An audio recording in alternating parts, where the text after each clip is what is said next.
Nega odamlar reklama qilinmagan mahsulotni ishonchli deb o'ylashadi? Chunki bizda shunday fikr borki, reklamami demak niyati sotish, reklama yo'qmi demak yaxshi mahsulot. Bu aslida miyamizdagi tabiiy refleks. Odam nimanidir o'zi topganini his qilsa, unga ko'proq ishonadi. Masalan, Tesla deyarli hech qachon klassik reklama qilmaydi.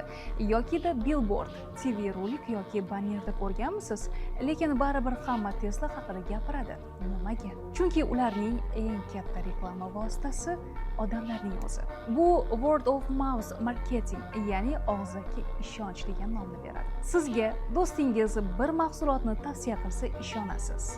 Lekin o'sha gapni reklamada eshitsangiz, ha, bu reklamada deb o'ylaysiz. Shuning uchun brend uchun eng kuchli reklama bu odamlarning o'zi. Ular siz haqingizda gapirsa, reklama qilsa bu natija. Demak, reklama e'tiborni olishi mumkin, lekin ishonchni odamlar olib keladi.